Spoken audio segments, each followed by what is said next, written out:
Good morning. It's Market Day Report. We're glad you're with us as we start another trading session. How about we start with what's happening in the overnight session and the corn market? That's a good place to start. Yep, back in the red. And it's 428.5 on that D's contract, which slipped a full quarter-cent in the overnight session, but pretty much lower across the board. How about soybeans? 8 higher on the front month November, but again lightly trading. January at 11.14 after that big sell-off yesterday, and the overnight action up 6.5. And we're already in the complex, right? So let's just stick here with soy meal. Mixed contracts, again, everything was lower yesterday. And then bean oil higher, as well as that December and January will work to get above the 50-cent level today. Let's see if that happens. Wheat market, what's happening there? Lower trade, D's, Chicago. This is old crop at 531 3/4, down 3 3/4. New crop off 3 3/4. That's July at 565 1/4. Hard red. And we're watching the December 2.5 lower at 519 3/4, and the July 557. It's 3.5 lower. And spring wheat, well, we're higher across the board. One last one here before we go to our next guest. Cotton market down 52 points at 64.02. That guest is President, Midwest Market Solutions, Brian Hoops. All right, Brian, I ran through the numbers here. We're seeing a trend that's different than what we had yesterday, which was, for the most part, losses across the board. Hey, good morning, Tony. Yeah, we were kind of joking off air. What are we going to talk about this morning? Because there isn't that much as far as news to discuss. I think we can always start with South American weather, and Brazil's looking to receive some really good rains over the next couple of weeks. They look really good for their crop development. Argentina has had some good moisture up until this point. Now they're starting to dry out for the next week or so. It doesn't seem to be really hot and real threatening type weather, but a drier pattern will allow them to catch up some corn and soybean seedings. And if they can get rain, that's going to be the key. If they receive rain later on, that would be beneficial, but it does look a little bit drier. So maybe beans put in just a touch premium off of that forecast. But other than that, we just don't have a whole lot to go off of this morning. It looks like more choppy type action. Yesterday, we had talked about the grain markets pulling back from its recent highs. We had a lot of overhead resistance that we were knocking on the door of, and we were not able to get above it. And so I think it kind of set off a wave of maybe some profit taking by some of the fund type traders.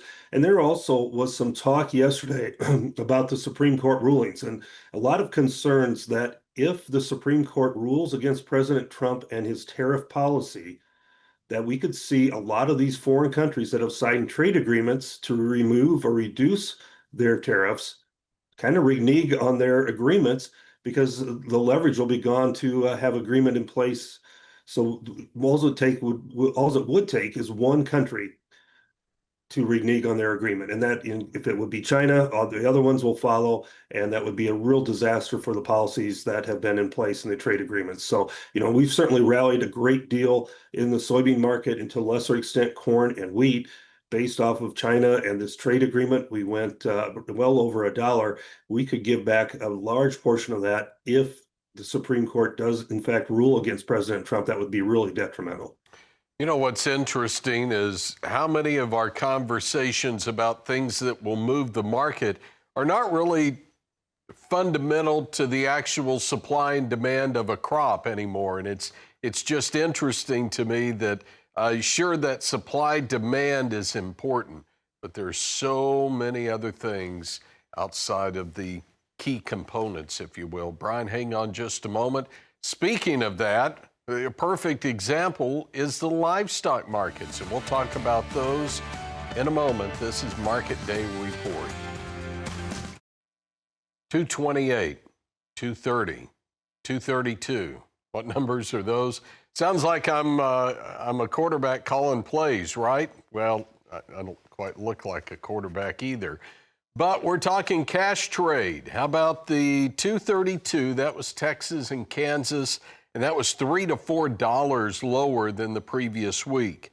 North, a lot of it done at 230, and they'll be trucking those to the south. And then we had Iowa. Some sold in Iowa at 228. What about the markets? The markets will trade that today, and we go to live cattle futures. $1.72 lower on that front month December at 218.80. 216.72 on the February. It's $1.40 lower. Then to the feeders.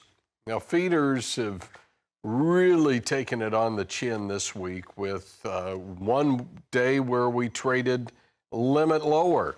Well, we didn't quite go limit lower, but we added to the losses yesterday. And January slipped 422 more to 315.75. And the May, look at the May out there at 307.05, down 535. Hog trade.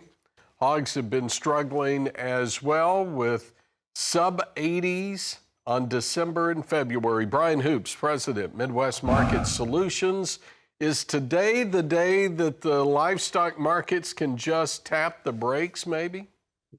I think so. I think we could even possibly trade higher today in the cattle. The selling interest is really not showing up on the bid ask so far this morning. It looks like a higher opening across the board.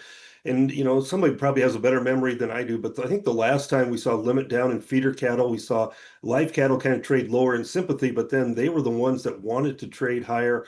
And eventually, when we did start to trade, they were the upside leaders, followed by feeder cattle. And it felt like that was the case yesterday, where we opened a little softer. Live cattle tried to rally and were higher most of the session, and then pulled back by end of the day because feeder cattle were just kind of an anchor around the live cattle. So if we can get some of that selling interest to start to abate, we could see a really sizable rally, because the first segment you talked about trading more of the tweets and some of this other news instead of the fundamentals. And that's what we'd love to get back to. And having the government open would certainly be a step in the direction for that.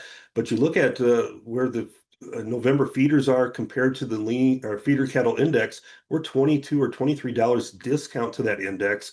Look at December cattle, where they're trading in relation to cash cattle trade this week. It's $10 to $12 discount. Those are some huge discounts, and we need to narrow those spreads.